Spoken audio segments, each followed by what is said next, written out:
الحمد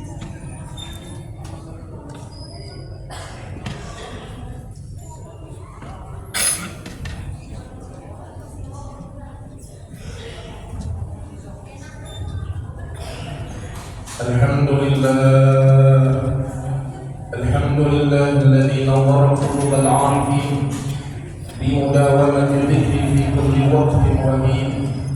أشهد أن لا إله إلا الله وحده لا شريك له الملك الحق المبين، وأشهد أن سيدنا ونبينا محمدا عبده ورسوله الصادق الوعد الأمين. اللهم صل وسلم وكرم وعظم على سيدنا محمد نقطة الشرفاء الأنبياء والمرسلين وعلى آله وأصحابه أجمعين. أما بعد، فيا عباد الله، أوصيكم ونفسي بتقوى الله. اتقوا الله في سر والعلن، واجتنبوا الفواحش ما ظهر منها وما بطن، واعلموا أن اليوم عمل ولا حساب، وغدا حساب ولا عمل. فاعدوا قبل أن ترجعوا إلى ربكم، كما قال تعالى في القرآن الكريم وهو أصدق القائلين: يا أيها الذين آمنوا اتقوا الله ولتنظر نفس ما قدمت لغد واتقوا الله إن الله خبير بما تعملون. صدق الله العظيم. Setelah khatib memuji Allah dan bersalawat kepada baginda Rasulullah sallallahu alaihi wasallam, khatib mengajak diri pribadi dan umumnya pada hadirin yang hadir pada hari ini. Marilah sama-sama kita tingkatkan ketakwaan kita kepada Allah Subhanahu wa taala dengan sebenar-benar takwa, dengan cara mengerjakan apa yang Allah perintahkan dan menjauhkan dari segala yang Allah larang.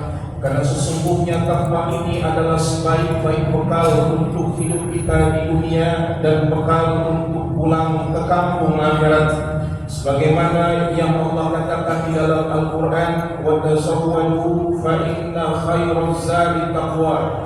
Berbekalah kamu, karena sesungguhnya sebaik-baik bekal adalah takwa kepada Allah Subhanahu wa ta'ala. Semoga Allah Subhanahu wa ta'ala jadikan kita menjadi hamba-hamba Allah yang bertakwa kepada Allah Subhanahu wa ta'ala. Di akhir hidup kita, Allah wafatkan kita dalam keadaan husnul khatimah.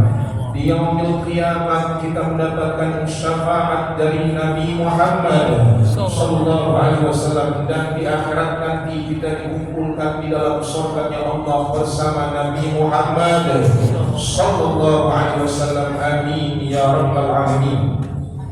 Masyarul hadirin jamaah salat Jumat rahimakumullah. Di dalam surat Al-Hasr ayat 18, Allah Subhanahu wa ta'ala mentanbih kita diingetin oleh Allah. Kata Allah dalam Al-Quran, ya ayyuhalladzina amanu taqullah. Hai orang-orang yang beriman, takwalah kamu kepada Allah. Pesan Allah yang kedua, wal tanzur nafsum ma qaddamat lighad. Hendaklah setiap jiwa melihat apa yang sudah dia datangkan untuk hari esok. Saudara sekalian, para ulama menafsirkan ayat ini, salah satunya adalah di dalam kitab Tafsir Khazin karangan Syekh Muhammad bin Ali Al-Baghdadi. Ditafsirkan ayat itu, liyanzura ahadukum ila syai'in qaddama li nafsihi minal a'mali 'amalan shalihan yunjihi am syai'an yudhilluhu. Hendaklah seorang itu melihat, hendaklah kamu melihat apa yang telah kamu kerjakan untuk hari kematianmu dari amal-amal yang saleh yang bisa menyelamatkan kamu, atau perbuatan dosa apa yang sudah kamu lakukan yang bisa menghancurkan kamu nanti di alam akhirat. Saudara, di sini Allah Subhanahu wa taala ngajak kita untuk berpikir akhirat oriented, Apa itu akhirat oriented? Kita diajak untuk berpikir ke akhirat. Kenapa demikian? Karena sesungguhnya dunia ini bukanlah tempat hidup kita sebenarnya. Dunia ini adalah tempat persinggahan kita sementara untuk menuju tempat yang sebenar-benarnya. Tempat hidup kita adalah akhirat. Dunia ini ibarat seorang pengendara berlabuh sementara, ibarat seorang yang berkendara berhenti untuk berteduh sementara dan kemudian dia berjalan untuk menuju tempat yang sebenarnya. Dunia ini seperti kita orang yang kontrak satu rumah. Saat kita kontrak satu rumah ada batas waktunya. Kalau sudah batas waktunya sudah habis, mau tidak mau, suka atau tidak suka, kita akan diusir dari orang yang punya rumahnya itu. Dunia ini, kita hidup di dunia bagaikan seorang perantau yang pasti akan pulang ke kampungnya. Seorang perantau pasti akan pulang ke kampungnya. Oleh karena itu baginda Rasulullah SAW mensikapi dunia itu dengan sabdanya, "Mali di dunia, innama ana di dunia illa tarakibin istadalla tahta syajarah, thumma raha wa tarakaha." Kata Rasul SAW, aku ini enggak punya kepentingan di dunia. Dunia itu seperti orang, aku di dunia ini seperti orang yang berjalan kemudian berteduh di bawah pohon. Setelah itu dia pergi dan dia tinggalkan pohonnya itu. Begitulah dunia Rasul sikapi. Oleh karena itu bodohlah seseorang yang lebih mementingkan kehidupan sementaranya, tapi dia lupa dengan kehidupan yang selama-lamanya. Bodohlah orang yang lebih mempercantik rumah kontrakannya. Dia punya rumah kontrakan dibuat bagus, dibangun 3 lantai, dipakai AC, dipakai marmer yang begitu indah, akan tapi rumah aslinya di kampung roboh, dibiarkan diam saja sudah. Bodohlah orang yang mengaku seorang perantau tapi nggak pernah punya bekal dan tidak mempersiapkan bekal. Orang pulang kampung itu akan menjadi nikmat kalau bawa bekal.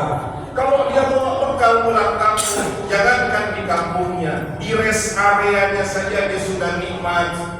Dia bisa ngopi, dia bisa santai, dia nggak mikirin kerjaan lagi. Sampai di kampungnya, dia nikmat. Kenapa? Karena sudah punya bekal. Dia nggak mikirin kerjaan lagi. Dia senang-senang di kampungnya. Dia bersenang-senang dengan anak dan istrinya. Kenapa? Karena dia sudah punya bekal. Akan tetapi seorang perantau kalau nggak punya bekal, jangan pernah akan berpikir bahagia di kampung. Sampai kampung belum tentu, sengsara di jalan sudah pasti sudah. Begitulah kehidupan akhirat. Dan kita semua yang hadir di sini satu persatu akan dipanggil oleh Allah. Kita semua akan pulang ke kampung akhirat. Kapan? Gak ada yang tahu, saudara. Akan tapi Imam Ghazali mengatakan, al-maut la yuqdamu ila waqtin makhsusin wa halin makhsusin wa sittin makhsusin. Mati itu nggak pernah melihat kepada keadaan yang khusus, waktu yang khusus, dan umur yang khusus. Kalau dia datang baktah, dia datang secara tiba-tiba. Saudara sekalian, orang kalau mati waktunya sudah mati, dia nggak pernah lihat kapan keadaannya itu. Di Bekasi, konon saudara, pernah ada orang bangun rumah begitu besar. Saking bangunan itu besar, udah bukan kayak rumah, kayak ruko. Itu bangunan ditutup pakai seng. Waktu dia bangun, gak boleh ada orang yang turun sebagai surprise untuk menjadi kejutan buat orang yang melihatnya, saudara. Satu waktu selesailah bangunan itu, dibuat satu acara tasyakuran. Orang kampung, satu kampung semua datang untuk acara tasyakuran rumah bagusnya. Saudara sekalian, malam orang datang untuk acara tasyakuran rumahnya, besok pagi lagi orang datang untuk melayani yang punya rumah, karena yang punya rumah langsung meninggal dunia. Begitulah dunia. Banyak orang yang lagi enak-enaknya, karirnya lagi tinggi-tingginya, lagi di atas awan. Orang katakan ini nih orang yang paling bagus nih untuk menduduki jabatan ini. Ini orang yang potensi ini. pulang dari kantor, dia taruh tasnya, dia duduk sebentar, menghela napas yang panjang, dipegang oleh orang ternyata sudah meninggal dunia. Oleh karena itu, fa'aitu, siap-siap, mati gak pakai tiap waktu, fa'aitu ila rabbikum, siap-siap sebelum kita kembali kepada Tuhan kita. Dengan apa?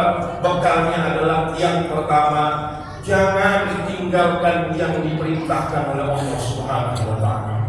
Jangan berani-berani tinggalkan sholat. Saudara, hidup kita ini cuma nunggu waktu sholat, yang lainnya cuma sampingan doang.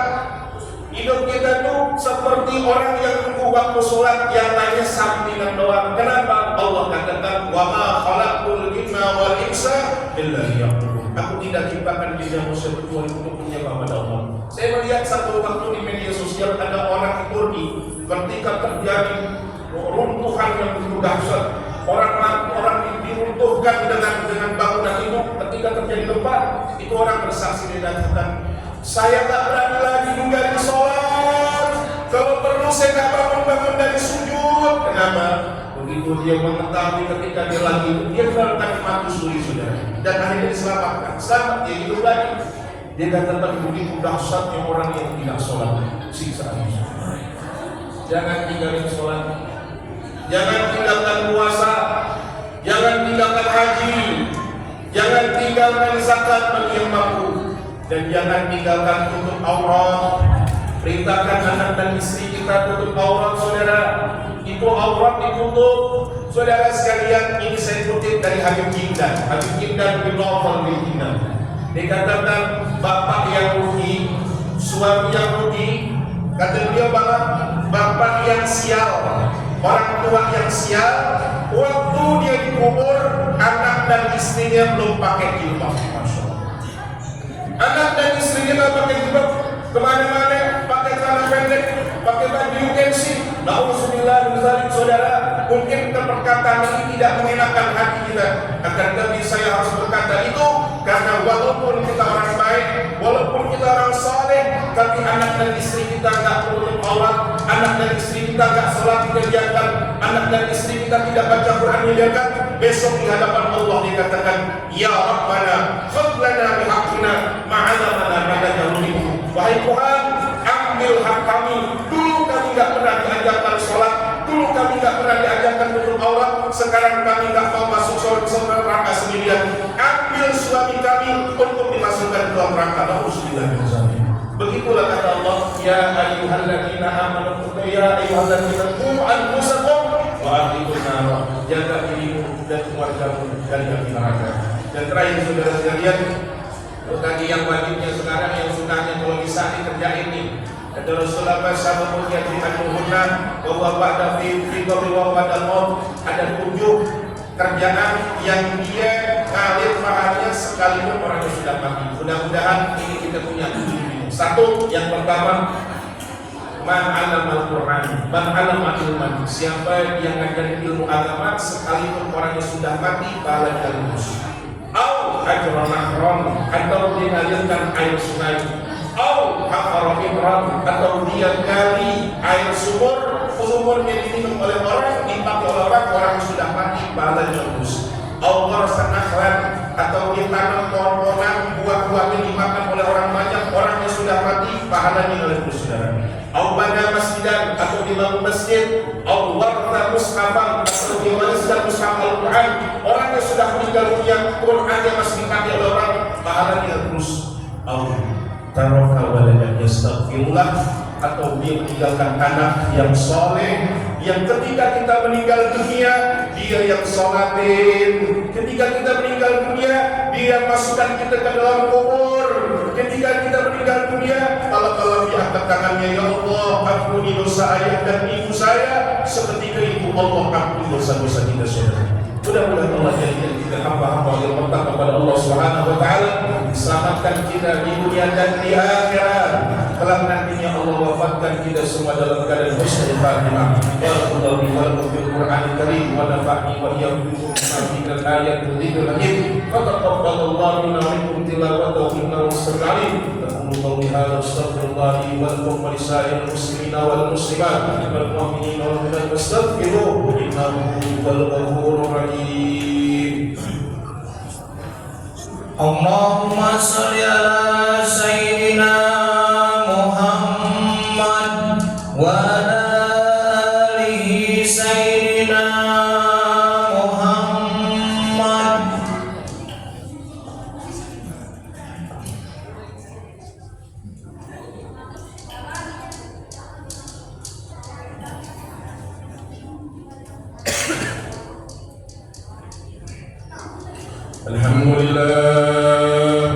الحمد لله رب العالمين والعاقبة للمتقين ولا عدوان إلا على الظالمين. أشهد أن لا إله إلا الله وحده لا شريك له الملك الحق المبين، وأشهد أن سيدنا ونبينا محمدا عبده ورسوله أرسله الله رحمة للعالمين.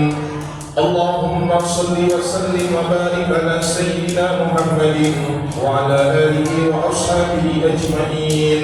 أما بعد فيا عباد الله اتقوا الله وافعلوا الخيرات واجتنبوا عن السيئات إن الله وملائكته يصلون على النبي يا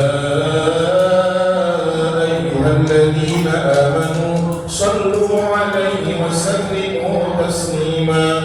اللهم صل على محمد وعلى آل محمد كما صليت على إبراهيم وعلى آل إبراهيم، وبارك على محمد وعلى آل محمد كما باركت على إبراهيم وعلى آل إبراهيم في العالمين إنك حميد مجيد. وارض الله عن الخلفاء الراشدين أبي بكر وعمر وعثمان وعلي وعن بقية الصحابة والتابعين والتابعين لهم بإحسان إلى يوم الدين، وعلينا برحمتك يا أرحم الراحمين. اللهم اغفر للمسلمين والمسلمات والمؤمنين والمؤمنات الأحياء منهم والأموات إنك سميع قريب مجيب دعوة وإلى قاضي الحاجة. اللهم اغفر أمة